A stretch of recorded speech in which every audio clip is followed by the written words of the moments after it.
Welcome to our Saturday Simulcast. Good to have Tom Dienhart and Brian Newbert with me. I'm Alan Karpik, GoldandBlack.com. A reminder that if you haven't subscribed, there's some special offers going on GoldandBlack.com right now. Make sure you participate with those. And also, we want to thank our sponsor, the Union Club Hotel and the Boiler Up Bar. 811 Bistro. We appreciate them. They'll sign on for sponsorship for another year, and we'll look forward to their continued involvement with GoldandBlack.com. All right, guys, it is the middle of the summer. It's July is theoretically a quiet month. It isn't always kind of that way, but certainly the calm before the storm, before football gets started. But obviously the news of the week. Though it doesn't directly pertain to Purdue, it does pertain to Big Ten football and kind of obviously a disheartening situation for Pat Fitzgerald at the and the entire situation at Northwestern. Brian, I'll start with you because you hit it on in your weekly word about that. Just your reaction to it, and obviously I'll come to you, Tom, as well. But how do you internalize the situation? It seems so surprising based on the Pat Fitzgerald we've all known over the last really 2.5 decades of Big Ten football. Well, I mean, he's painting him as a bad guy is kind of a complicated topic because what he's guilty of, if anything, and I'm sure this will be litigated, for quite some time, but what he's guilty of is not knowing. And that's a fireable offense in coaching nowadays. That's the other side of these salaries coaches make, is that you can get fired for anything at any time if you don't know about something, because it is your job to know. And it is, I think nowadays, it's very different from what it was in like the 90s and the 80s, and certainly, earlier than that. If something's going on, behind closed doors in your program, that's unsavory, as often over the course of many years has happened in football locker rooms, at all levels of the sport. There are more ways for that to see the light of day than ever before, and there are more people advocating for the athletes, and there are more ways for them to bring about their grievances and things like that. And it's as I said in my column yesterday, it's a human resources job as much as it is a football job anymore. You have to manage a program in a way that no one feels like a victim. And you've got Iowa here a couple of years ago. How they got away with all that stuff without feeling it is beyond me. You've got Northwestern now, where it's these programs where it's about toughness, it's about culture, it's about something bigger than yourselves, it's about transcending the individual and things like that. It's about the players now. That's the single biggest reality in college athletic these days, or one of them. It's about the players now. And if something's happening to somebody and you don't know about it, you're certainly going to be held accountable for it if it comes to bear. And I think that's the complicated part of this in terms of painting Pat Fitzgerald as a bad guy here. It's, if he's guilty of anything, it's simply not knowing. And I said this about the FBI investigation into college basketball. There were coaches out there who aren't cheaters, who aren't dirty, who could have gotten caught up in that just because they didn't know about stuff going on behind their backs. Perfectly plausible. But that's kind of one of the big landmines coaches have to be wary of nowadays. What you do about it, other than be more vigilant about having a good relationship with your players and having an ear to the locker room insofar as you can, I don't know, but it is a cautionary tale for every coach out there, especially nowadays when it is very much about the players more than it used to be. Tom, you've obviously been around Pat Fitzgerald in your days, and your not only your reaction to this, but where does Northwestern go from here? And I may open it up as well as is there going to be a feeding frenzy of Northwestern players being available here down the road too because of this situation? Because some of the players have come out saying, that this is unfortunate, which it is. But asking a lot of questions there, but your reaction to all that? Yeah, I believe the rules stipulate that if a coach is fired, I think players have a 30-day window where they can leave and go to another program. So there's that real possibility Northwestern could see some defections from guys on their current roster. I guess the issue with that is right now is the timing, right? It's July, camp start here soon. How many schools have that many open scholarships available at this point? So, having said that, I guess I would be surprised if there's some mass defections. Yeah. Maybe a handful of guys will leave. Again, you got to have a place to go to, right? And for instance, Purdue just has one scholarship available right now.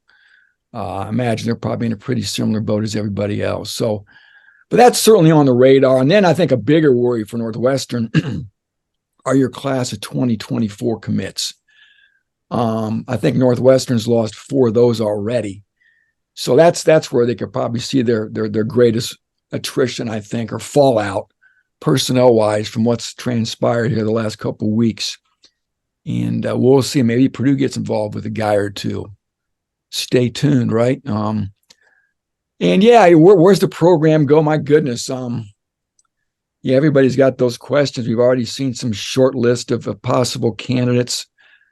I don't think there's anything Northwestern can do right now, right? I mean, I think you have to steer the ship through this coming season with what you've got as far as your staff goes. They are going to retain their staff. And again, I mean, we've seen a lot of different names at this point. David Shaw, the old Stanford coach, the Michigan offensive coordinator, Paul Christ. Yeah. So we'll see. Like I said, it's the soap opera is just starting. We're going to see litigation from Fitzgerald. I'll say this: that there's always 2 sides to every story, right? And some people think Pat Fitzgerald's getting railroaded. Some people think Pat Fitzgerald's a monster. What's the truth? I haven't really heard from Pat. Pat's issued a statement. I think that's been it. So we'll see where all this comes. Some people think Pat's still going to be a very viable coaching candidate, maybe the National Football League. So just a lot to still unpack, still a lot to unfold here in this whole scenario. It's unfortunate, guys. I'll just say this, and I've said it to some other people. It's just amazing. Life is an amazing thing, right? If you'd have told me last year, 2 years ago, 3 years ago, that Pat Fitzgerald would get fired at Northwestern, I'd say you're crazy. There's no way. This guy's an icon. They're going to make a statue of this guy. And now he's leaving disgraced, right? It's just a cautionary tale and lesson for all of us. Yeah. And I think Brian made a lot of great points. It's a different world we live in now. These coaches have to get it. And I'll just end it with this. If something really egregious did go on, has been alleged, he had to know. Come on, man. There are no secrets. You got 100 guys on a football team. You got trainers, managers, assistant coaches, support personnel. There are no secrets, man. Everybody knows what's going on. I'm not anybody to hide behind the cloak of I didn't know. I think it's total BS. That's just my opinion. There's no head coach that clueless, especially when he's 48 years old. This isn't a 75-year-old Tom Osborne. Again, we'll see where all this goes. It's just unfortunate. Northwestern was in for a long season to begin with, guys, and yeah, they're going to be in for another long season. It looks like in 2023. How much, Brian? You look at a 1-11, and I'm not minimizing any of the situation and what happened, what transpired, but did it make it any easier? Or does this, in your view, have anything to do with the fact they were 1-11 last year and staring at a really difficult situation? That's probably cynical, but how do you view that? Well, there's no such thing as cynical anymore. It's you're right. It is what it is. I'm sure if Northwestern had just won the Rose Bowl, there'd be a little bit more consideration of the blowback of all of this.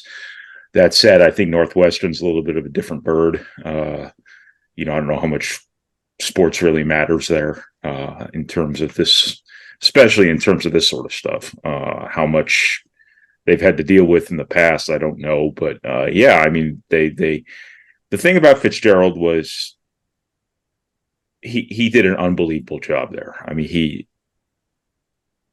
they've stunk lately, but they've been so steady and so consistent and had so much success to the level that Northwestern football probably should not have. Also, his predecessor died. Yeah. I think that gets lost in this whole story too, was the circumstances he took over under. I think he represented Northwestern the right way. I think he was a great ambassador for the program. It just goes to show you that there are landmines sitting out there in the dirt for every coach in college football, one way or another. Yeah. It's a cautionary tale for every football coach, every coach, period, anymore. And I bet you there's a lot of coaches now sitting there thinking about, hey, I need to start currying a better communicative relationship with my players, or I need to get a better, structure in my program to where I know what's going on at all times. Or they're thinking, they're like, hey, do I want to know? Or do we just insulate ourselves even further? Do I now put 6 people between me and everyone else in my program as opposed to just the 4 that's been standard? There's a lot of CYA going on here too, probably behind the scenes at a lot of places, and for good reason, because this is a really harrowing reminder for a lot of people who are in a lot of very prominent jobs.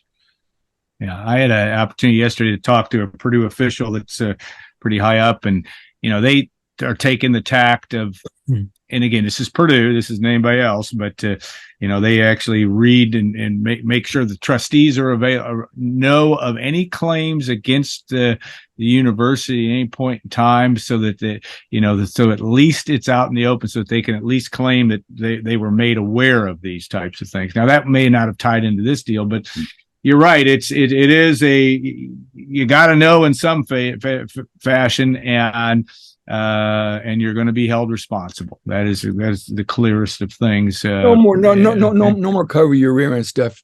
The buck stops with the head coach. Well, it's got to. You got to know if you get fired regardless. That's what I'm saying. Is that there's a lot of people out there who are considering ways to insulate themselves from this instead of wanting to stop it. I'm not complimenting them on that behavior. I'm saying that understood. There's probably what's going on. They're going to get fired. They should get fired. And it's it's a dangerous game to play if you do that. And it is. The other thing is how ham-handed Northwestern handled the whole situation too. Complete disaster. That was unbelievable. They teach classes on crisis management probably at Northwestern. All these great universities with billion-dollar endowments and all these great mortar boards. It's unbelievable. Yeah, they don't know how to handle a situation like this. Well, the whole situation of suspending him too, and then just was. I thought it was just going to go away. Yeah, it's not going to make that whole part easier. And from the other side of this, and Brian, I was going to get your opinion on Bob Huggins. And again, not making light and the absurdity of that situation, the fact that, and this may change by the time this recording or you listen or watch this, but the whole fact there, again, very different situation. I get it, but a guy that now claiming that he's not, at least as of midweek, didn't send his letter of resignation. A guy that Bob Huggins has always been colorful, for a lack of a better term, but this again a very different situation, but still somewhat equally as bizarre from the way things went down there. Yeah, I'm not. I can't say that I've researched it any more than having read the initial articles. Yeah, I think what happened was so egregious. I think that there was a ticking clock in terms of getting him out of there. And I could see them not letting some things fall into place before doing that, which by that, I mean him actually sending in his letter to resign. I don't know about the statement they put out. I obviously have no inside information here, but obviously the egregiousness of what happened and all of that stuff, plus the added context of his incident, prior to that, plus the added context of his history. I think that there are a lot of people in coaching who really like Bob Huggins, really care about Bob Huggins. He is a universally liked guy in coaching and in basketball. Knew this day was going to come. They were just glad that it didn't happen with him, being found in a hotel room or something. But I think that the I don't want to say expected nature of this, probably this thing went from 0 to 60 very quickly. And I could see it being plausible that some I's weren't dotted and some T's weren't crossed and things like that. And it's just unfortunate that this is how it seems to me like this whole I want to be reinstated thing is about getting paid more than it is, Oh yeah, no doubt. Actually coming back to coach the team, because that seems ridiculous. Yeah. And the fact that his assistant, or the guy that they replaced him with, admitted or talked openly about the phone call he got from Bob the next morning. So I mean, it's it's clearly about that. Two words for Bob Huggins: go away. Yeah, You're 69 years old, dude. You've done everything. You're a multimillionaire. Just go away and take care of yourself. Yeah. Well, I think a lot of these coaches, I've always heard stories. Bobby Bowden was this way, that when they get to a certain point in their lives, they see the light at the end of the tunnel and they don't know what's left for them after their coaching. And they think they're just going to die, or they're going to just kind of fade away. So that they hang on. And I have no idea if that's, I'm probably being a little bit irresponsible here in speculating that about Bob Huggins, but I know there are some older coaches who have felt that way. So they've hung on as long as they possibly can. And maybe that's his deal. When you have substance considerations here, and he's obviously going to rehab as part of his separation deal with West Virginia, you worry what happens in those people's dark moments after that their life has, the life they've known for so long has kind of gone by the wayside. I don't know. I'm just talking here. Yeah, I think it's true. I think that Gene Cady at age 87, and I'm not being facetious, but I'm saying that he'd still coach if he could. I mean, just because that's in the blood and part of it. But unfortunately for Bob Huggins, it did not end the way that he wanted to, at least at West Virginia. Well, he's no innocent party here. Keep in mind. I mean, he's no doubt. He's when you blow a 2.1 or 0.21, that's he should have probably been fired for his cracks on the radio a couple weeks before that. Yeah. Mm-hmm. Hey man, if that was me or you or some professor at Purdue, they'd have gotten fired the second that phone got hung up. Right? Yeah, probably so in terms of that. And they certainly cut him a lot of leeway on that front before he did himself in. I think that's probably is true. All right, media day for you, Tom, here not next week, but I think the following week in Indianapolis. It's quiet a little bit on the Purdue football front. I know there's some recruiting stuff coming down the back end, maybe at the end of the month, but also media day, and then all of a sudden we're into camp. Some storylines that you're looking at, not only from a recruiting standpoint, but also what do you expect to see from Ryan Walters in his first appearance? And that'll be down in Indianapolis on the 26th of July is Purdue's day, right? So 27th. What do you expect? Well, I need Brian Newber riding shotgun with me, man. Yeah. I like having it's possible. Going to Chicago with Noobs, and he came to Indy the first time they had it in Indy. Yeah. But what day is this? 27th. It's the 26th. It's like a Wednesday and a Thursday. Purdue's day is Thursday, the 27th. But it's kind of a fun deal. There's nothing that really typically comes out of these events. You guys have been to a lot of them over the years too. Obviously, there's a lot of storylines as usual. Northwestern. Yeah. Of course, got the new head coach, as we know about Ryan Walters, Matt Rule. It's going to be a big story. Nebraska's turned the page again. This is the guy who's going to do it. This is the guy. This is the guy. This is the guy. Yeah. That was almost like a Larry David impression there. That was good. But go ahead. I saw some Larry David, but go ahead. I wish I had Larry David's checkbook. Yeah, me too. And we have Luke Fickell, right? That's interesting too. Luke, I think kept waiting for those super golden goose egg jobs to come open and realize, hey, I better grab one of these good ones. They come open. Could have had Michigan State a couple years ago. He's taken Wisconsin. So that's another interesting storyline too. And then Ryan Walters, it's kind of flying under the radar, honestly. You got Nebraska head coach, you got Luke Fickell, you got Northwestern. So Ryan's going to be, I think, a little under the radar here. Maybe I'm underestimating it, but there's all of those things. I think Penn State's going to be kind of a darling team this year, guys. Everybody's talking Michigan, Ohio State, Michigan. A lot of people are kind of jumping on that Penn State bandwagon, thinking, hey, maybe Penn State can win the East this year, be a playoff team. They got the hot young quarterback they're excited about. So plenty of storylines. Now, overarching Big Ten storylines, we'll hear from the commissioner, right? He's going to give his first time ever the State of the Union sort of address in Indianapolis. We'll see if he has any big talking points.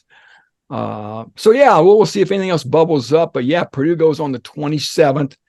They split it up to 2 days. There's 7 teams on the 26th, 7 teams on the 27th. Again, Purdue is on the 27th, guys. Players report July 31st. It's a Monday. And then August 1st, bang, man, they're getting the helmets out, shorts, T-shirts, and football training camp is going to start on August 1st. Yeah, going to happen there. Yeah, real quick too, Al. Real quick on recruiting. At the end of this month, there's a few days open for unofficial visits. I wrote last week about the Travion Galloway kid, the big tight end. He's coming back to visit again. He took an OV in June. He's a guy that was committed to LSU. I think Purdue's in pretty good shape with him. Obviously, a good sign he's coming back to kick the tires on his own dime. They got a big quarterback from Findlay, Ohio, coming in, a 2025 kid. And I heard there may be a couple other quarterbacks coming in too. Stay tuned on that front. So, the 2024 stuff's sort of winding down. There's 20 commits right now. This class could get to as many as 24. Again, most of the heavy lifting's done. I think they're going to see a commitment, at least in August, from a kid. We'll see if anybody else jumps on board here. I know there's some guys on the fence right now. We'll see. So, again, don't expect too many other 24s to jump on here. The focus on 25s will probably be starting here pretty soon. And I'm going to have something on the site. I'd like to get something on before the camp. It sort of looks at some of the top 2025 guys. They've already offered that they're really trying to focus on come the next calendar year. So, as Brian knows, there's always, man, with football recruiting, you can write 24/7, 365 days a year if you want, and a lot going on. And of course, he's got a lot of hoop stuff going on too. So yeah, we've always got a lot cooking on the site. It seems like. Brian, you guys can both comment on this. Just Purdue's become a flavor of the month, at least at a relative level, and on three's got him in the top 25, and rivals in 24/7 do as well, I believe. What do you make of that? Just the fact that he's really, we've talked about the splashes he's made, from an image standpoint and trying to get to that level. But the fact that he has had a perceived success, and assuming all these guys sign when signing day comes, it's certainly before that first game can't hurt, I guess. It certainly has helped build some momentum. Tom wrote about 40,000 tickets already being sold. That's had a lot to do with it with respect to Ryan Walters in his first year at Purdue. Yeah, I think he's brought a lot of energy. He and his staff have brought a lot of energy. I think he's brought a lot of authenticity. I think he's good at connecting with kids. I think that they have a good recruiting organization right now. It seems like they've done a good job getting players to campus. I think that you also always have an advantage when you're new because you can be everything to everybody. Yeah. And I'm not necessarily saying they're pretending to be something they're not, but all things are possible when you have no track record to contradict what you're saying.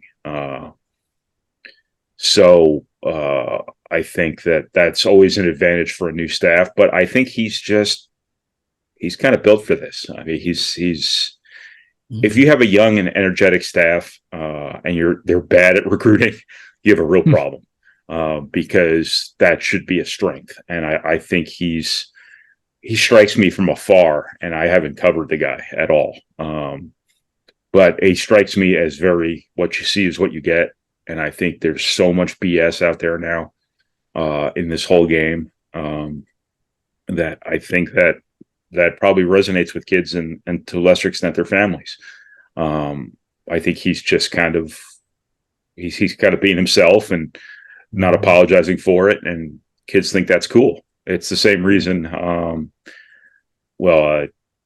It's the same reason Deion Sanders has been a very popular recruiter too. It's now Ryan Walters doesn't have the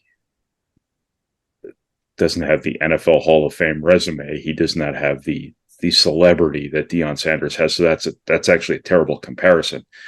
But he's got a little bit of the confidence, the tangible confidence, the quote unquote swagger, and I think that's really important nowadays. June it's almost becoming shooting fish in a barrel because the process has moved up, so much over the last couple of years that when you get these guys in for these June official visits, they just pop. And that it happened under Jeff Brom. It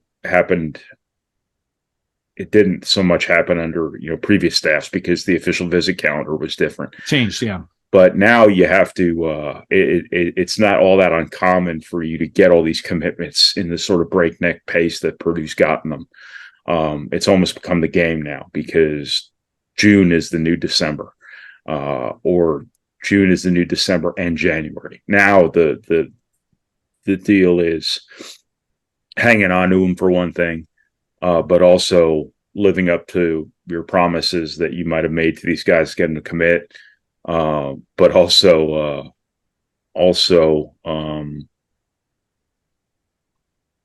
making sure you have enough flexibility too when time comes to do what you have to do with transfers, which is, probably more important than the high school part of it nowadays.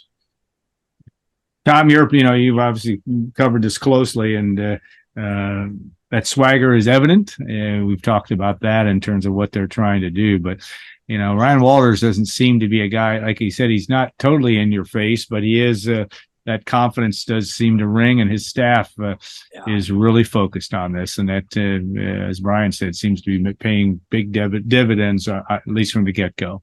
Yeah. I mean, Brian's seen a lot of these guys over the years, and his perspective is good. And just, watching Ryan from afar and talking to him and his staff. And I think Brian captured a pretty accurate picture there. Confident coach, a young coach. I think I wrote about it. Maybe I've talked about it on here. Just the one real quick anecdote at a camp in June. Ryan driving around on his golf cart because he had a cast on his leg, and the current players that he would stop, they would gather around and like they were buddies and looking at each other's phones and laughing. And it was a scene we would not have seen under the previous staff. And again, there's nothing wrong with that. You can win a lot of different ways. It sort of caught my eye and said, wow, look at that, man. I mean, he's just kind of yucking it up like peers, I guess is the best way to put it. And you can, again, just different. And it's resonating with these players. they've got a lot of big time guys on campus. They haven't gotten all of them, but they've gotten their fair share of 4-stars already. A lot of good defensive backs, it looks like. They still have a few positions of need. But yeah, I think this recruiting momentum has really, the fans have noticed, at least the ones on our board who follow us. And there seems to be again, just anecdotal evidence. There is some excitement with what's going on here. But like you said, we're still in the honeymoon phase, right?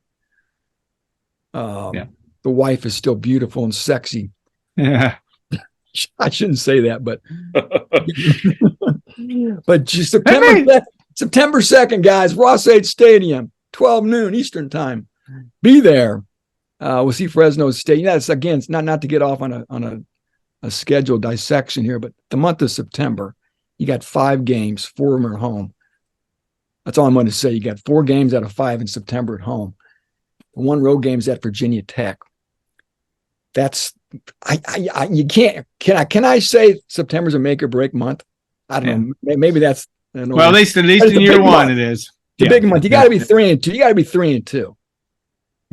If they're going to win, you have any hope of getting back to a bowl, you would think that is the case. And I won't make any comment about your wives, except to say that they're all beautiful. I know that. Hey, this is paid content, right? Because she's not. Yeah, right. All right, Brian. I wanted you to. We don't have enough time necessarily to go through everything on the basketball, your visits into Charlotte and South Carolina, et cetera, last week. But just I know one guy that you talked about, and Raleigh Burgess, and obviously he's got a long way to go from a physical standpoint. But what else stood out in 30 words or less, or how many words you care to share about your week down there? You did a good job of reporting about your takeaways, but now a few more days removed from it, what truly was that experience like? Yeah, no, it's the same as it always is. It's just basketball game after basketball game after basketball game, and by the end of it, everybody just wants to leave. No, Raleigh Burgess is these were his first 4 real games coming back from a broken leg that cost him most of his junior year. And he did some good things. I expected to see a complete train wreck, and I saw something much better than a complete train wreck. He was good. He shot the ball well. He tried hard. He moved around okay, not great, but okay. He impacted games positively as opposed to being the liability out there who's just trying to, get his body right. I think Purdue's got a good player there. I'll be interested to go down there at some point during his senior year and see what he looks like then. I'd imagine he'll be a much different player. I think, something that people need to be reminded of about Raleigh Burgess is that he had like 25 national offers. I mean, that wasn't an accident. I mean, he was, it seemed like that commitment didn't generate the fanfare around, Purdue followers that ordinarily would have happened had he been like an in-state guy or somebody they'd paid attention to for the span of years. You don't just roll out of bed in the morning and get an offer as an Ohio kid from the University of Texas. He had all these people in the Big Ten offering him, and it's just that wasn't an accident. This is a really good player, and I think you'll see that more and more in the months to come. Jakari Harris, as is the curse I tend to inflict on people in his second game down there, sprains his ankle, misses the rest of the weekend. But in the game and a half I saw, Purdue's got to have that kid. At this point, they're so close on him. They've done such a good job. They've put so much time into him. They've got to have him. It's just that simple. I usually don't speak about recruiting in such provocative terms, but they've got to have him because he gives them so much of what they don't really have right now in terms of toughness and a defensive mentality. And he shoots the hell out of the ball, that's a hard combination to find, man. Those things don't grow on trees. But other than that, Travis Perry keeps on chugging along. He's just a good, rock solid player that would be a great program guy for a lot of people, Purdue included. outside of that, it was just. I was surprised that the concession stand at the Rock Hill Recreation Center, they sold Kind bars. You know what Kind bars are? Yeah, I No. like kind bars. Yeah, they're good. Yeah. Oh, those are like energy deals. Yeah. Yeah. They are good, but they are ungodly expensive. Yes. Normally, if you buy them in the store, they're only $1 a piece down there. Wow. So I probably ate 10 Kind bars. So Did you find that any, was the did you biggest find surprise to me, that Kind bars were just so cheap down there. Did you find any boiled peanut stands along the South Carolina highways? I didn't really get out on the highways at all. I stayed in Charlotte. Rock Hill is Just across right over the border. It's maybe 20 miles. Yeah. I was going to go to Augusta, but it didn't work out. The teams I needed to see got their stays there ended before I was able to get over there. So I never really got out on the interstate, and that's okay. I like the provocative Brian Newbert. I want those hot takes, noobs. Well, I like. We've been talking about 40, 45 minutes. This has been a Zach Edey free simulcast. Well, yeah. Purdue right now is Zach Edey free, so it's kind of. Let's go ahead and make something up. I was out of practice yesterday. He's at the ESPYs. Did his award not get televised? Carpet. Yeah, he tweeted last night, or on Wednesday night, Thursday morning, about how he was first time he's ever been up for an award that didn't exist. I didn't quite fully grasp it, but a nice picture of Zach and his mom on the red carpet. Good deal for Zach. I mean, that's awesome. Cool. That's an awesome experience. I know one thing: I will never be on the red carpet at the ESPYs. So that part's pretty cool from that standpoint. Well, he's going to miss the Europe trip with Purdue too. So us not talking about Zach Edey is kind of appropriate. So if this publishes Saturday, I should have a story up by now about where Purdue goes in Europe without Zach Edey, even though I think he'll be in some of the same countries as Purdue at various times too. But whether or not he can swing by and say hello, I have no idea. But, all right. On that note, we will put this put the wrap on this Saturday simulcast, and we appreciate not only our sponsor, Union Club Hotel, but Tom and Brian's expertise. A reminder too, GoldandBlack.com is the place to go to. You can subscribe to our website. You can participate on Knucklehead Central as well. A lot of great information and some not so great, but it's usually pretty good. We appreciate those folks that spend the time to take in all of our information, and this one, good show here today. So thanks so much. All right, thanks to Union Club, and we will see you in a couple of weeks on our next one. Probably talk post media day and whatever else Brian can drum up with respect to eating, or we didn't get Publix in this one, so that's now it's officially on the podcast, and simulcast is now over based on that. So have a great weekend all, and thanks so much for watching and listening.